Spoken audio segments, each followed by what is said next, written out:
a panel here of two really great people on each side of me. Maybe I'm okay, I don't know.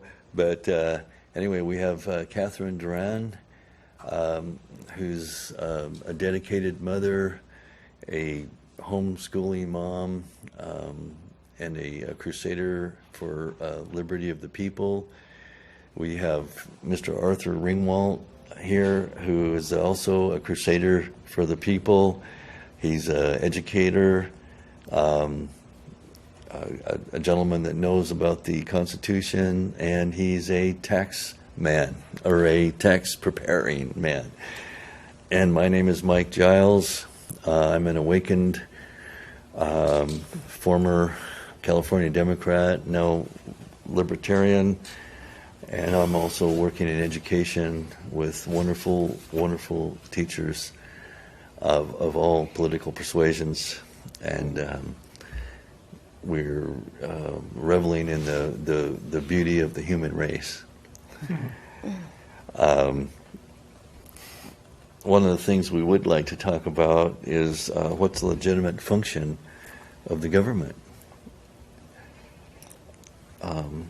What does Katherine have to say? Well, what is the role of our government? I think no legitimate government exists except to protect and defend the liberty of the people. And so, our form of government, we have unfortunately, I think it's pretty much universally understood that we have a democracy. We're fighting for democracy. This is how democracy works. This is what democracy looks like. This is democracy in action. I had a school board, president of school board, tell me, well, this is part of our democratic process. And the sad thing about that is that we don't have a democracy. What we have is a republic. And a republic is a government of the people. So, and really, we're the only form of government where we actually have where the power is derived from the people. The power of the government comes from the people. And so, and unfortunately, what we have now is, for the most part, most of us, and this is a function of, sadly, is a function of our education system, where we have been deliberately dumbed down in the United States. Well, actually, that could be all over the world, but we're concerned about the United States, right? So we've been deliberately dumbed down so that we don't have an understanding of our government, the structure of our government, the history of our government, the reason that we have our chosen form of government, which is a republic, a representative republic, constitutional republic. And so we have people who believe that that our Constitution is a living, breathing document that we can, that it must change with the times. I'm going to try to think of the legislator I wanted to quote, but thinking about the possibility of, for example,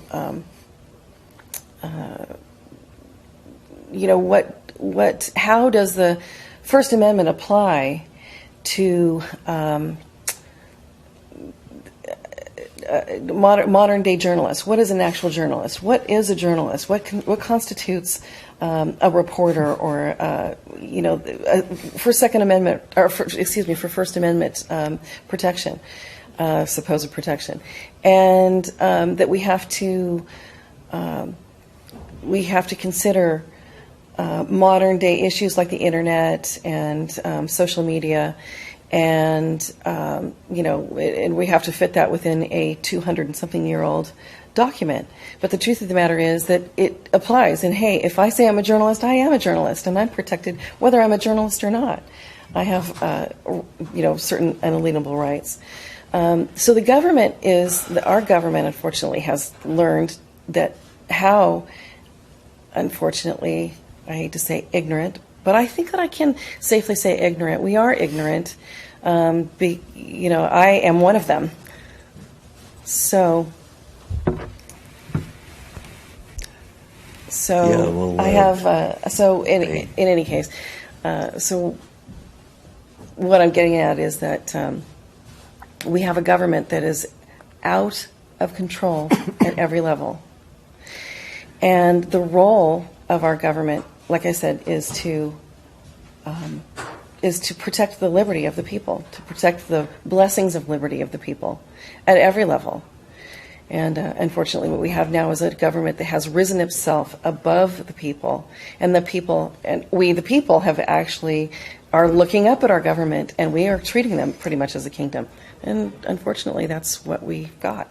Okay, well, she made a very good point. We should be having a republic, not a democracy. There was people attributed Benjamin Franklin. He attributed to him, probably was not.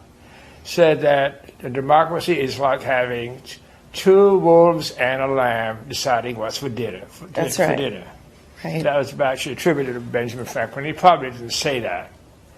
By the way, just looking at some of the Federalist Papers and things, our founding fathers knew real clearly that 100% of all the democracies that had ever existed on Earth before 1776 were no longer. They were gone. Primarily because once the people realized they could vote the cash, whatever cash pile there ever was anywhere in that, Right. they would take it, and then the thing would collapse. So no democracy in the history of mankind has ever survived. That's why they made a republic, and that's why That's right.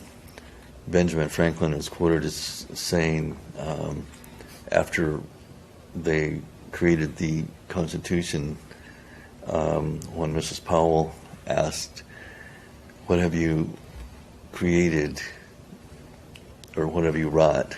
And he said, "A republic, if you can hold on to it."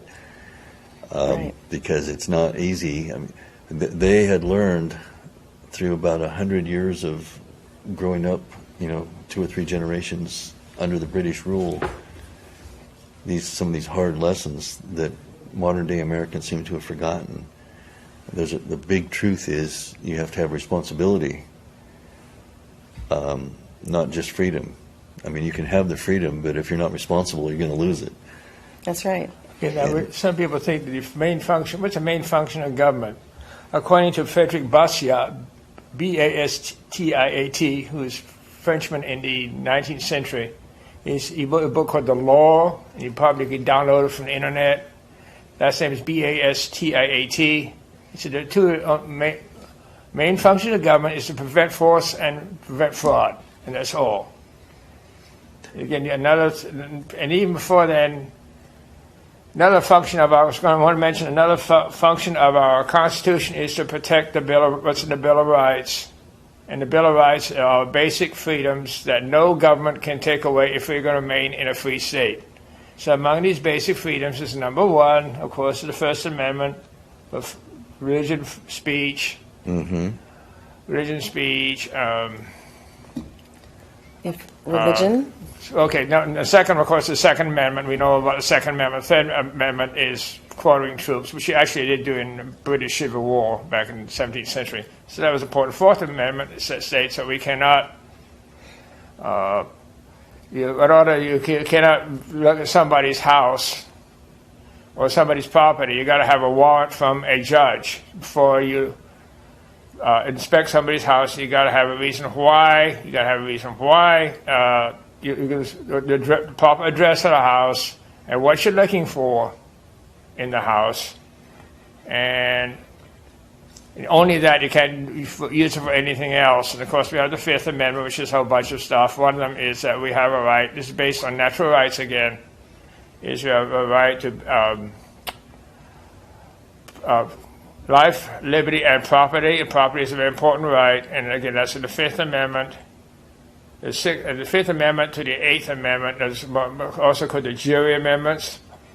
And then, of course, the Ninth Amendment states that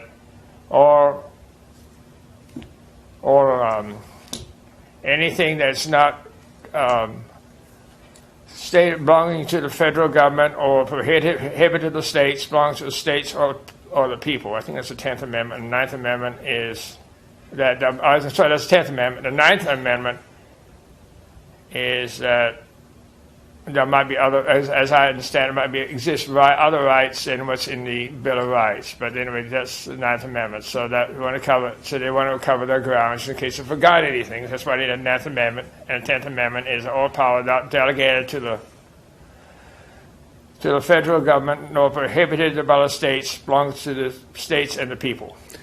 So that's what the main reason we have the Constitution, to protect our liberties. And what Bastiat was saying in the law was he was kind of celebrating the American Revolution, even though it was many decades later. The American Revolution was in the name of liberty for the people. Unfortunately, for the French Revolution, it was equality. Everyone gets equal. And the French Revolution was so steeped in hatred for the rich, hatred for the king, and revenge, that finally they got tired of just chopping one person's head off. They actually created these big rafts that they could put 100 people on and sink it in the middle of a river, and they could kill 100 people at a time.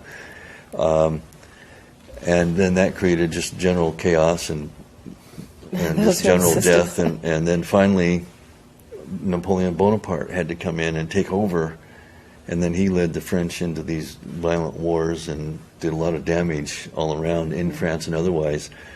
And so that's when Bastiat was finally talking. He saw all the damage that had occurred, and he was comparing liberty for the people, not equality of outcome.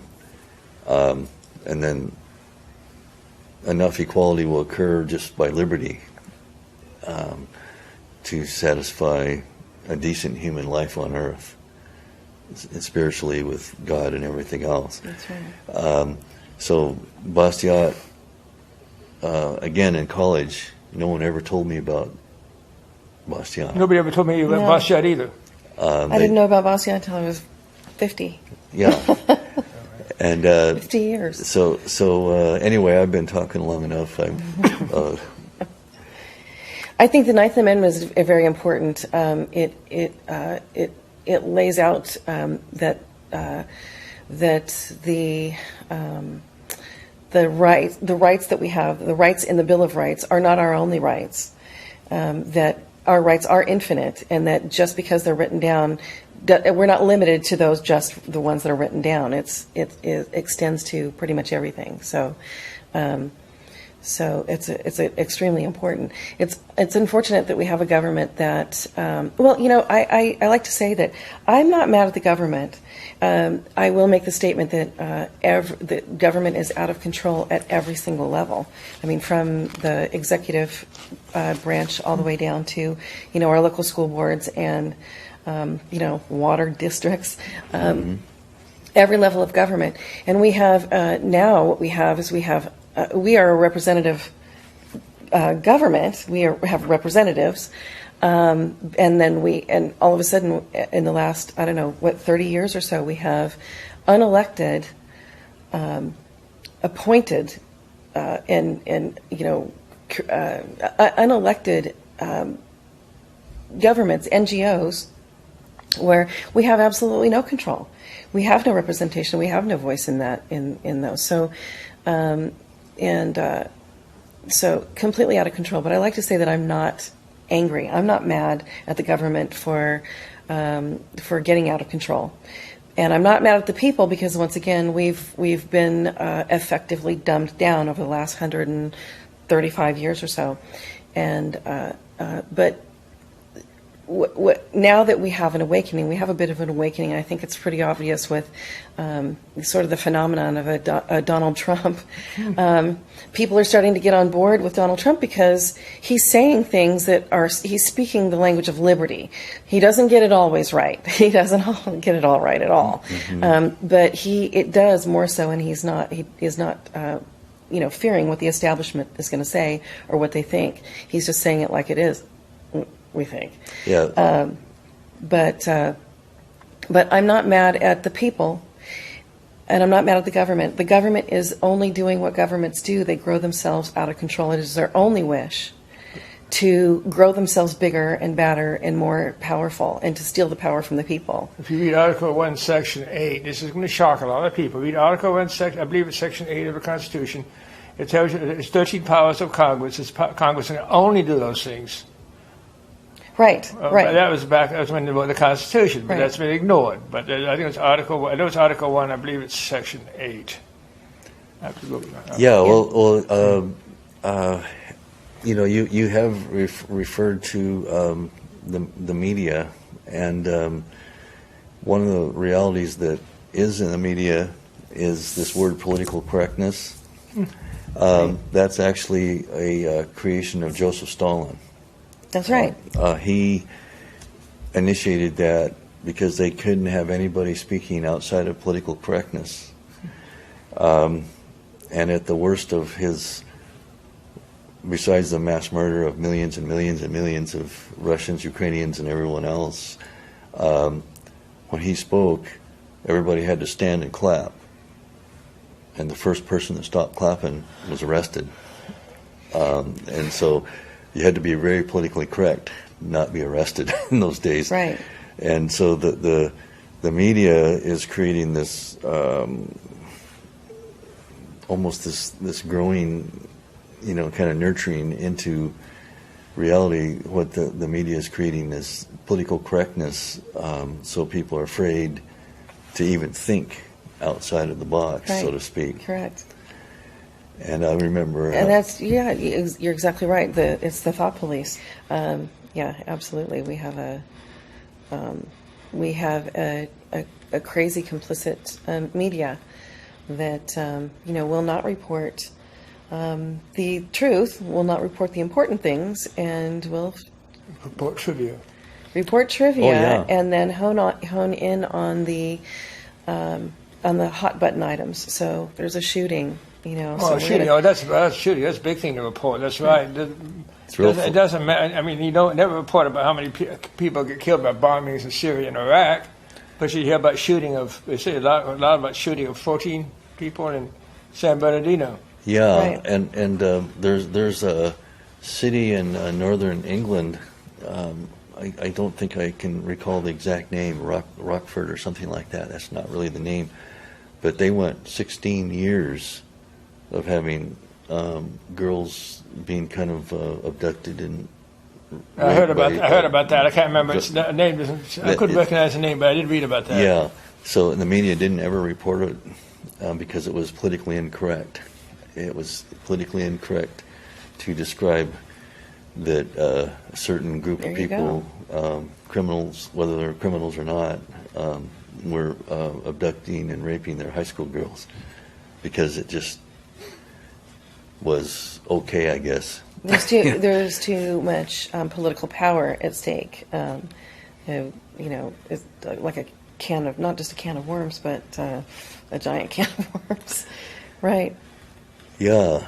So the media plays a gigantic role in the subtextual imbecilization. But that's a news media, the established news media. But you can get a lot of very good websites. If you Google enough, you get websites about find out really what's going on. But you have to over the internet, and after a while, you get the websites that you enjoy following. And I'm afraid to say hardly none of these come from the media. Yeah. It's Right. It's wonderful. The internet is an It is amazing wonderful, tool, yes. and it helps you not only to to inform yourself, but it is an ongoing education, and you start to learn. It's not really an art, but a science of can decipher what's true and what's not true. You have the science of discernment. Right. What's true and what's not true, what's accurate and what's not accurate, and boy, it's not just. And oftentimes you find that it's not just in the vernacular or the the number of typos, but you can actually feel the tone of the writer if they're political, whatever their political bent, and even and that is really makes it apparent that. Yeah, I mean, I mean, what you're saying is like I've discovered British newspapers, the Telegraph, the Daily Mail, and if you want to hear about travesties and horrors at the Tex-Mex border, you have to go to the Daily Mail, and they'll have 100 pictures, maybe. Well, it seems like 100. It's probably just 30, and tremendous detail about finding just horrific things along there. But you never find that anywhere on NBC, ABC, CBS, or CNN, or NPR, or anything like that. Right. And to buttress what you're saying also, actually there was a story that was real interesting. It was on NPR, and they had literally blocked or deleted, or whatever you call it, 30% of all the commentary, because it wasn't politically correct, so right, they wouldn't let people speak. Right. That's where I was going. The British press seems to be a little bit better than the American press. Like Daily Telegraph is another one. Yeah, the Telegraph. However, I did notice that in the French, which is totally state-controlled, more so than BBC, I think,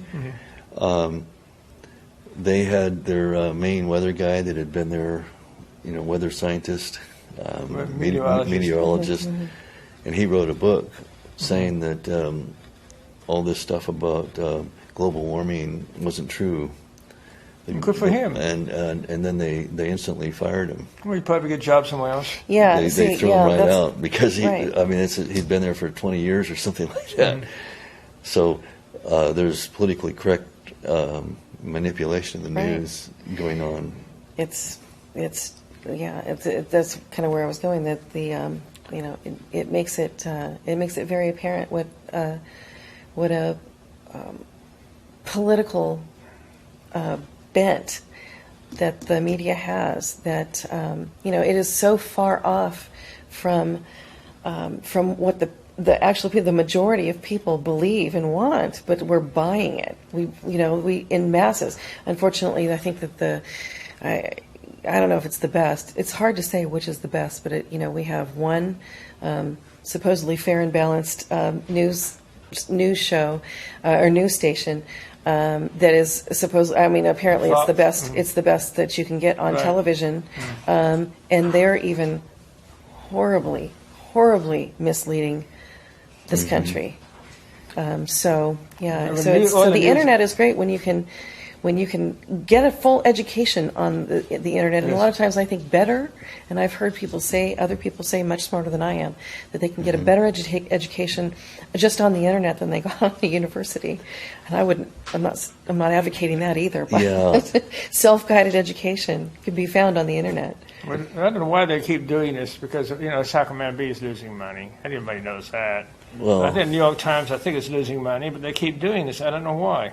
Well, beside the point, but just curious. I mean, the hatred that I felt, I could almost feel the tight lips around their angry teeth when some of these editors, not just one and not just two and not just three B editors, and not limited to just the B. I'm thinking of Channel 13 and stuff too.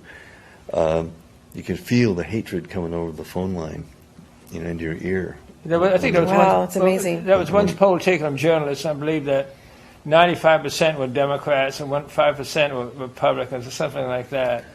Yeah, I mean, you're supposed to inform the people. That's what the Fourth Estate was all about, is to inform the people. How they feel about me.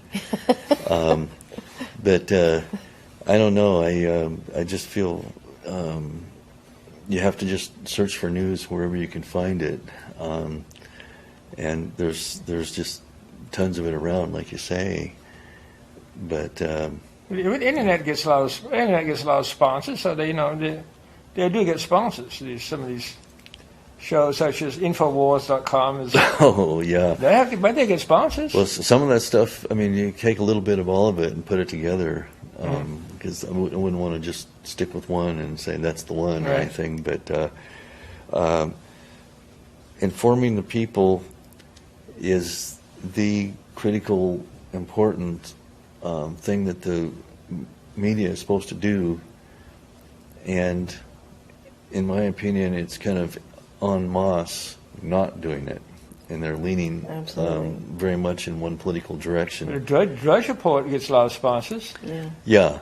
And, but even they, I mean, Advertising. when you have, I mean, the media is not just ABC, NBC, and CBS, CNN, MSNBC, PBS, and all that. It's also Variety, New York Times, LA Times, Women's Day, Right. Playboy, and all the editors on all these places. That's if you right. if you look around, That's right. you'll see that they're very, very leaning to the left and very good at assassinating, character assassination. And it's not because I'm not a right or left person, but it seems to be far left. And what we consider middle of the road now is actually right in the middle of the road. I think over the years, what we would have considered middle of the road now is falling off the cliff, and the far left is way off, Oh yeah, way off the cliff. JFK So- would be just thrown off the stage. He'd if be he showed considered up a again. conservative Yeah. by I don't think today's I've standards. had much training, in particularly economics. Austrian school economics, developed mostly by Karl Menger and by others, including Ludwig von Mises and Ludwig von Hayek and the others. You know, that's the kind of economics we've been trying to follow. You can't get that in the universities either, and you don't get that coverage in the media. Yeah, right. yeah. Well, that's certainly true, and I just want you to know how nice it's been to have these two really great people here to exchange our views and to learn a little bit about the name Hayek. Get these names out a little bit for people because it's really refreshing to me.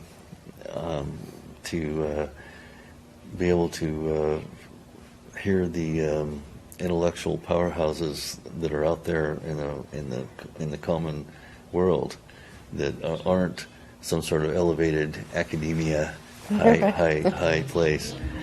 And so you It's guys been are great. great. It's been great. Thank you, Thank Mike. you so much. And Thanks so much. And thank you for giving me the opportunity to participate in this august discussion. Yeah. Thank Yes. you so much for having me. And I think we all want to thank the Libertarian Party of County of Sacramento for Absolutely. letting us on, because they stand for letting people speak